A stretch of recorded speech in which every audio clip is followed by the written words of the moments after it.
What's your favorite scene in No Country for Old Men? There's a lot to choose from. Thrilling gunfights, desperate escapes, deadly confrontations. But in a movie full of compelling scenes, for me, the most memorable is the one where the only action is a coin toss. Call it. Well, a coin toss and a very dramatic cashew wrapper.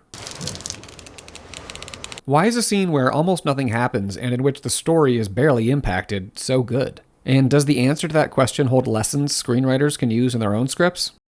The answer to that second question is unsurprisingly yes, there are lots of lessons screenwriters can learn here. And I want to take you through some of them. The first question, why is the scene so good, gives us the main topic for this video: tension. I have a pretty simple definition for tension. It's the unease that audiences and readers feel when they're worried about how things will turn out for a character or characters. Tension is one of those things that feels horrible to experience in real life, but in a book or movie, it can glue eyeballs to the page or the screen. Join me as I take a close look at how the Coen Brothers used tension to create one of the most iconic scenes in cinema. What's the most you ever lost on a coin toss? Sir? I'm Micah Cratty, a WGA Screenwriter and the head of writing at ARC Studio. And this is Script Study, the tension of a coin toss. You need to call it. I can't call it for you. Well, it wouldn't be fair. To understand what makes the coin toss scene great, we first need to look at what happens leading up to it. The scene starts on page 18 of the screenplay, and in the 17 pages before it, Anton Chigurh interacts with two other people, both of whom meet unfortunate ends. Those interactions hold lesson 1 in developing tension: use dramatic irony. Dramatic irony is when the audience knows something that a character or characters don't know. When the information they're lacking is about a problem or threat, they're left incredibly vulnerable because they don't know they're supposed to be on their guard. But the audience knows about the danger, so they worry about the character. Boom. Dramatic irony has led to tension. Let's see this in action. When Anton Chigurh first appears, the dramatic irony is minimal. He's being arrested by a deputy who is on an even playing field with the audience, since neither party knows anything about Anton Chigurh, and he doesn't really appear to be dangerous. He's handcuffed behind his back and lets himself be placed in the back of the deputy's cruiser without any resistance. This leads both the deputy and the audience to believe that Chigurh is harmless, and it's a fatal mistake. The dramatic irony dial begins to turn back at the station when the deputy is seated on the phone and the audience sees Chigurh behind him. Chigurh squats down and brings his handcuffed hands to the front. We now know he's a threat, but the deputy is still unaware. The dramatic irony here only lasts a few seconds on screen or a quarter page in the script. Unfortunately for the deputy, by the time he catches up with the audience, it's too late. The brevity makes the scene more shocking than tense, but it shapes our expectations in Chigurh's second encounter when he pretends to be a cop and pulls over an unsuspecting motorist. From the jump, we know this motorist is in danger. It's frustrating to see him just sitting there. You want to shout, "Dude, drive!"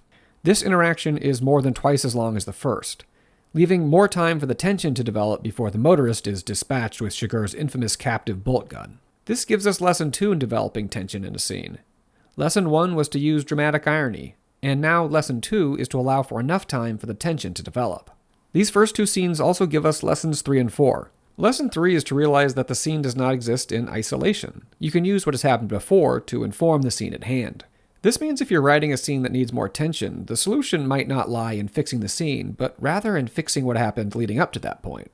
Lesson 4 is to use those scenes to reveal new aspects of the character. When he killed the deputy, we learned Chigurh is incredibly dangerous. When he killed the motorist, we learned he's eerily cold-blooded. Just because he's calm and smiling doesn't mean he's not about to end your life.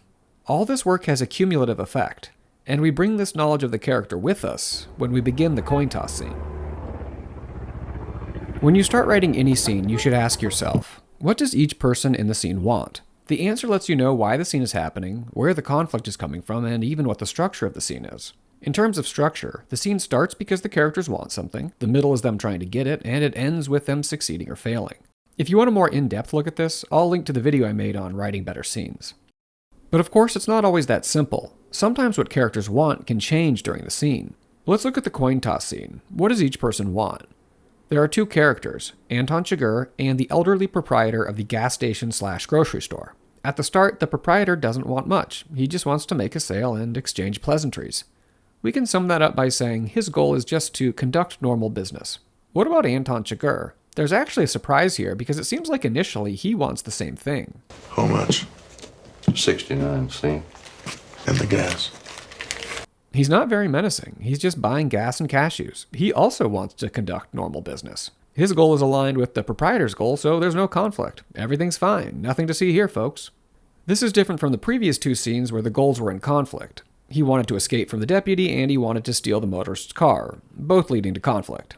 Of course, there is still some tension here at the start of the coin toss scene because we've seen this guy as a sociopath. But to grow the tension, we need a trigger. I seen you was from Dallas.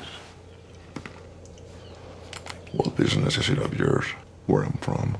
Friendo? Why does this bother Chigurh so much? There is some logic to it. He's a criminal on the run with a stolen car, so being noticed is a bad thing. But there's something more to it. He actually seems offended by the polite inquiry. I didn't mean nothing by it. Didn't mean nothing. Just passing the time. In the script, there's a line that was cut that shows this even more. Chigurh says, "I guess that passes for manners in your cracker view of things." It's surprising for a murderer to care so much about manners, but that's part of what makes the scene so tense. Chigurh doesn't play by the normal rules. This means neither the audience nor the proprietor knows the safe way through this conversation. If you don't want to accept that, I don't know what else I can do for you. Will there be something else? I don't know. Will there? The proprietor thinks he's just dealing with an unreasonable customer, and so acts accordingly. He doesn't know that he's now walking through a minefield. One misstep could lead to disaster. Of course, the audience knows. Is something wrong? With what? With anything? Is that what you're asking me? Is there something wrong with anything? The proprietor is starting to realize that this is not a normal situation, and he does not know how to handle it. All he can think of is to ask the question again. Will there be anything else? You already asked me that. How is the audience feeling at this point? Very tense. And part of that is because we no longer know what Chigurh wants. Remember, at the start he wanted to conduct normal business, but now we're not sure exactly. This gives us lesson 5. Increase tension by obscuring a character's motives. This can be difficult to pull off as you might end up confusing or losing the audience. So that gives us lesson 6. Make the audience invested in knowing the motives by putting something at risk. We call this stakes. In this scene, the proprietor's life is on the line. That makes the audience invested in Chigurh's motives. They want to know more. You can also give the audience a hint. It seems like Chigurh is enjoying this. Maybe he just wants to toy with the proprietor, like a cat playing with a mouse before devouring it. We can call that lesson 8. By this point, the tension in the scene has risen to the level that what the proprietor wants has changed. Oh, well, I need to see about closing now. See about closing? Yes, sir. Before he wanted to conduct normal business, now he wants to end this interaction. If we're saying that Chigurh wants to toy with the man, their goals are now in conflict. That's lesson 9. Put the characters in conflict. They could start the scene in conflict, or as in this example, they can find their way to the conflict. What time do you close? Now, we close now. Now is not a time. What time do you close? Generally around dark, at dark. It's obviously not dark, but that's the best the proprietor can think of. He is clearly not equipped to handle this situation, which makes the audience even more worried for him. It's an average Joe versus the bubonic plague. Just how dangerous is he? Compared to what? The bubonic plague? The tension is rising to new heights. You don't know what you're talking about, do you? Sir? What time do you go to bed? We can check back in with the dramatic irony and see it's actually decreasing as it starts to dawn on the proprietor that this situation is dangerous. He's catching up with the audience. That's lesson 10 in building tension. Let the character know they might be in danger. The proprietor is the stand-in for the audience. We need to feel his emotions, so he has to be uncomfortable. I said, what time do you go to bed? Somewhere around 9:30. Of course, he doesn't know the amount of danger he's in. There is still uncertainty. Him answering the question about when he goes to bed is similar to the situation with the motorist. They both feel like lambs being led to the slaughter. I could come back then. Why would you be coming back? We'll be closed. Yeah, you said that. Well, I got to close now. The proprietor is caught in a loop because he can't see a way to move forward. There is a risk here that the scene could become stagnant, unless, of course, we can take this scene in an unexpected direction. You live in that house out back. Yes, I do. You lived here all your life? It seems like we're on the same track here, increasing the sense of danger with Chigurh asking about the house, but then we get a surprise. This is my wife's father's place originally. You married into it. Great scenes aren't just about a steady increase in tension. Tension is just one tool in the toolbox. Another tool is humor. Chigurh's incredulity at the thought of marrying into this rural gas station is one of my favorite parts of the scene, and maybe even the whole movie. Even monsters can appreciate the absurd. After more discussion on marrying into the gas station, we get to the part we've been waiting for, the dramatic cashew wrapper. Wait, no, there was something else. What's the most you ever lost on a coin toss? Sir? The most you ever lost on a coin toss? I don't know. I couldn't say. Yeah, that's it. You can think of tension as a tease, but you can't tease the audience forever. At some point, they'll get frustrated or bored. That's lesson 11. Eventually, you need to give the audience some place to focus their discomfort. In this case, it's a coin toss. Call it. Call it. Yes.